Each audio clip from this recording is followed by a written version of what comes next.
Welcome to the Leading Owls podcast, brought to you by Rice University's Doerr Institute for New Leaders. Each week, we bring you inspiring stories and practical tips from successful student leaders, faculty, and staff, along with leadership experts and coaches that will help guide you in your own leadership journey.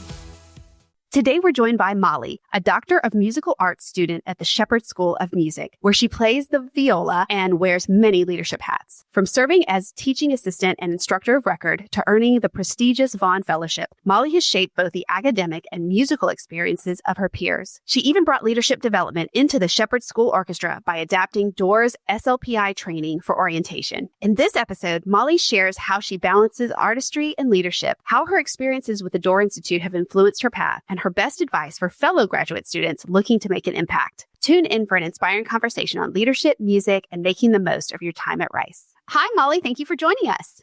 Hi, thank you so much for having me. Can you tell us a little bit about your life as a graduate student at Rice?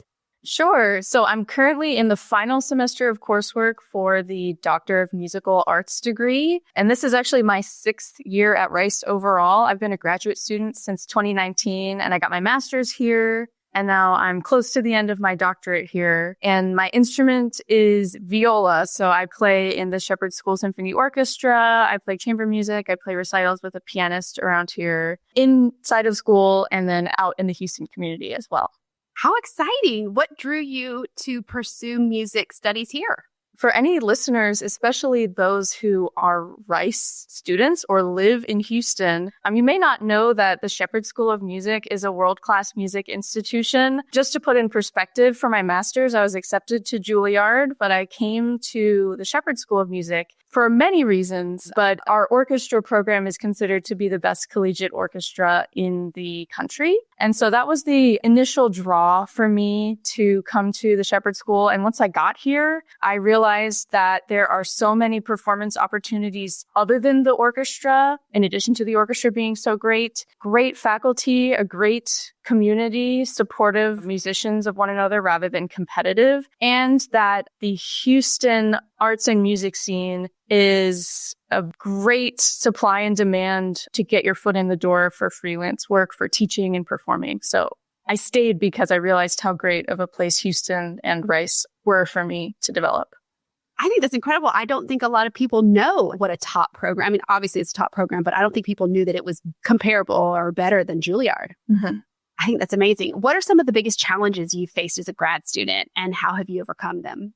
So when I first came to Rice, this was fall 2019. None of us knew what was about to come in the next 6 months. But I had in my undergraduate institution a ton of accomplishments under my belt. I won the school's concerto competition. I double majored in music theory, all this stuff that I took as the definition of who I was and my worth. And I really felt that in my previous institution, I climbed the ranks and I was validated by so many external forces. And then when I showed up to Rice, my sense of self really faltered because I didn't have that framework and all the people who knew me from my previous institution at Rice. That I was a new student and there was new institutional foundations to work through. And so especially once COVID hit and I had a lot more time with myself, I realized that I had been defining myself and measuring my worth just based off of whatever I was interpreting from external sources.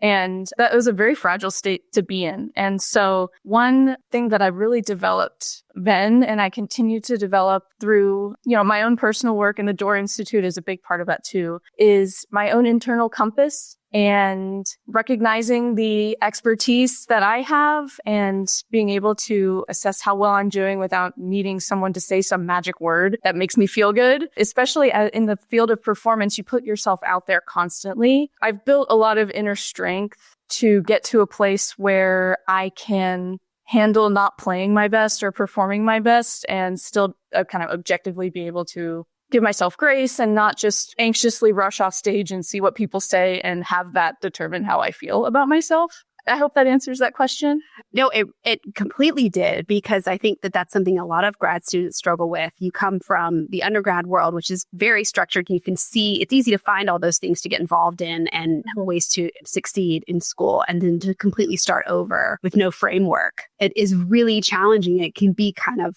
disheartening and make you feel a bit alone. So I think that's good for other people to know that it's not just them going through that. Yeah.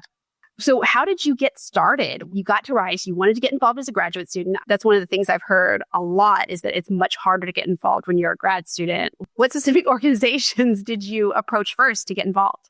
This is kind of an interesting question for a music student, because the majority of Shepherd School graduate students are not involved with anything on campus outside of the music school. Coming from the undergraduate institution I went to before, it was a 400 student music conservatory. I've never really taken a non-music class. There were no non-music related extracurricular activities there because we only had music faculty and music curriculum. And so it took me a very long time to gather the nerve and the interest to venture outside the walls of the Shepherd School of Music. And what actually helped me to make that journey outside the music school was someone from the Doerr Institute actually came to my first semester doctoral seminar and did the EQI assessment with us. So that was the first time that I had ever been exposed to anything like that. I had, of course, at various orientations been told,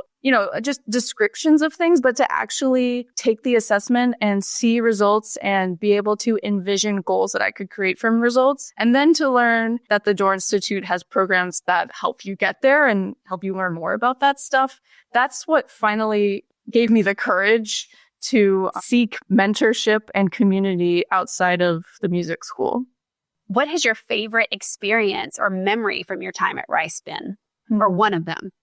In the final concert of my master's degree, the last orchestra concert was the last day of classes, and we didn't know it, but it was actually the last orchestra concert that would be conducted by Larry Ratcliffe, who was the longtime conductor of orchestras at Rice, and he was suffering with a battle with cancer for most of my master's degree. Whenever I think about a great leader, he's one of the people that comes to mind first. He had so much charisma and vision and care for every single person on stage. And I felt that in every concert we did, but there was just something different about this concert. We played Shostakovich Symphony number 11, which is about, I'm not too well versed in the history, but a very tragic day in Russian history. There was a massacre in the streets in 1905. And so it was a very heavy program. The piece is extremely long. And I just felt that he had such presence and vision and commitment every single second of the piece that he elevated everyone on stage and brought us in. And it was this crazy feeling of like synergy across the stage with probably close to 80, 85 people all playing together. Some of the best that we've ever sounded as an orchestra. I will always remember that. That's incredible. Can you share a bit about the programs you've done with the Doerr Institute? I started with activation. After that, I applied to be a graduate ambassador. And once I became a graduate ambassador, I got kind of really excited about being more involved. And so the following year, I was in the Coaching Others cohort with Sonia Ware, which was my favorite Doerr experience I've had so far. And I've done a handful of catalysts along the way as well. And as a graduate ambassador, I actually had the benefit of having a second semester of activation, and that's what I've done most recently. Now, a lot of grad students are nervous about doing Doerr programs because they're worried it's going to be hard to fit in. Have you found that it was easy to fit into your graduate schedule? It is a challenge depending on which program it is. So there's some like Catalyst that meet 2 days at this time in the semester. And, if you're not free for it, then you're not free for it. But there's usually an array of scheduling selections that you can have that Doerr makes Catalysts that meet on Mondays this semester. And there's a different one that meets Tuesday evenings. And so that just kind of depends on the day. But with activation, as long as you have 4.5 hours to spare across the entire semester, you can make it work in your schedule. That is activation being the one-on-one coaching, you schedule that with your coaches. And the first time I did it, we tried to keep them 2 weeks apart. But this most recent time, I was really busy in the beginning of the semester and then not as busy in the end of the semester. So we put them all in the second half of the semester. So the coaches are really flexible and willing to work with you on scheduling that way. Also, if you're interested in Doerr and you are trepidatious for whatever reason, I think activation is a great first step into the program. And then you'll get a better sense of what it's like and maybe can be more adventurous and sign up for other programs the following semester. How has your involvement with the Doerr Institute influenced your perspective on leadership, both at Rice and beyond Rice? What it has helped me do, I'd say there are two main things. Firstly, it's that leadership isn't a personality trait. It's a set of skills that can be codified and studied and practiced. That has really helped me. I would consider myself a natural leader. Like as a kid, I'm more extroverted and I would always be thinking of ideas to do. Like with my sisters, I was the one like coming up with what we did with the dolls and stuff. So I have that natural tendency, but there's weaknesses in there, of course. And so I've worked on effective communication styles. And the second thing that I've learned about is that this kind of ties in with the first thing, but like things like motivation and goal setting and inspiration and all these kind of like nebulous terms are measurable and have a theory to them. So one thing I learned in the Coaching Others cohort is that, and let me see if I can get this right, in order to produce change in someone you're trying to coach or lead, you need to motivate them. You need to be competent at whatever it is you're teaching or explaining, and you need to inspire them. And there's this little like equation that the change equals motivation times competency times inspiration. So if any of those are zero, there's going to be no change. You're not going to be able to have the impact that you want. So one thing that made me think about is, there's so much more to being a leader than just knowing your stuff. You have to be motivating, you have to be encouraging, you have to be inspiring, or knowing your stuff isn't going to go anywhere. That is so cool. That is one of the really neat things you learn working at the Doerr Institute is that these things are measurable. There's actually formulas. They've done so much research that they're doing things that actually do work. So that's really, really neat. For those who don't know, our cohorts are a year-long program that have a theme. So coaching others, teen foundations, and women in leadership. Those are a few of the ones that we offer. What was the most special thing about doing a year-long program as opposed to just a semester program? I felt that I developed a true connection with the other people in my cohort. And of course, our facilitator, Sonia, she's so great. She's come to many of my concerts ever since we did the cohort together. What the year-long cohort does, like you develop those close relationships. And I trusted people in there with, confessions of things that maybe I wouldn't want to share with most other people outside my family and friends or close friends, because I consider them friends now.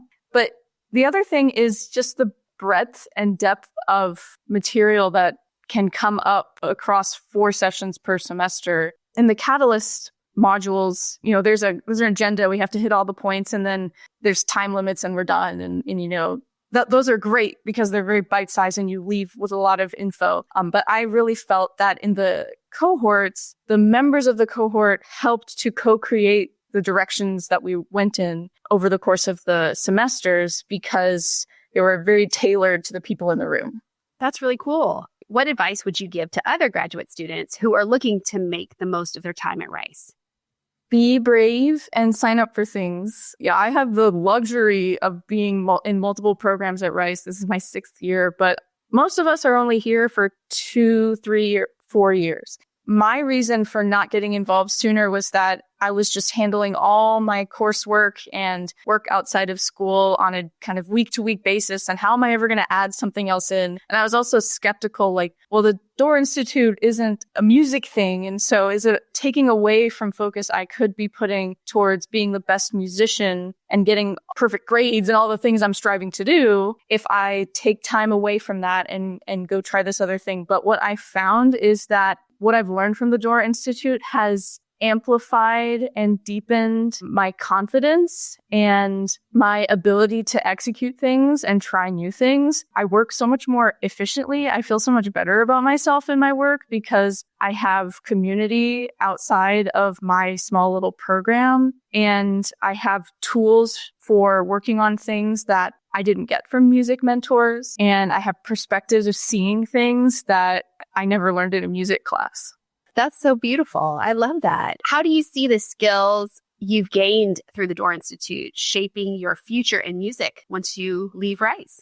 Well, I have a goal of becoming a professor of music at a university. And so that was one reason I took the Coaching Others. I was in the Coaching Others cohort, was because I really wanted to amplify my communication ability. And that thing that I learned about you need to be better at just knowing the content forwards and back. That was huge because, you think as a professor, you just need to know the material, but of course, there's so much more than that if you really want to reach people. That is one very practical, tangible thing that I'm going to take with me from the Doerr Institute into my future. But also, one thing that I have come to realize about leadership, the word has leader in it, but you can't be a leader without a community. And I think 21st century musicians more than ever need to be focused on community and having a reason for every concert that they prepare and having a reason for every piece that they play. I think that feeling connected to community also helps me play better because I'm not just focused on myself if I'm messing up, but I'm thinking about how I can bring others in with the skill that I've worked so long to perfect. What is one thing you wish you had known when you were starting as a grad student at Rice? There's a lot of things. I wish that I had known that focusing on more than just myself and my inner turmoil about if I was doing well or not, taking myself out of that space and trying to get involved in community and see how I can contribute and see how I can have more friends rather than just being in my little practice room every day, just focusing on myself. I think that the advice I would give myself is take yourself out of your own head and just see what's around you. Because what that has done for me now that I've taken myself out of my own head is that I feel better and I actually am playing my instrument better too. Well, Molly, thank you so much for joining us. You really have made a huge impact as a graduate ambassador with the Doerr Institute, and you've shared your knowledge and your growth with so many other people. You've had such a huge impact on music students coming to Doerr and experienced some of the same things that you did. And we're so happy that you shared your journey with us today. Thank you so much for having me. Thank you for joining us for the Leading Owls podcast. We will be back next week with more leadership journeys and tips to share. New episodes release each Wednesday. For more information on the Doerr Institute for New Leaders and our free leader development programs for Rice students, please visit doerr.rice.edu.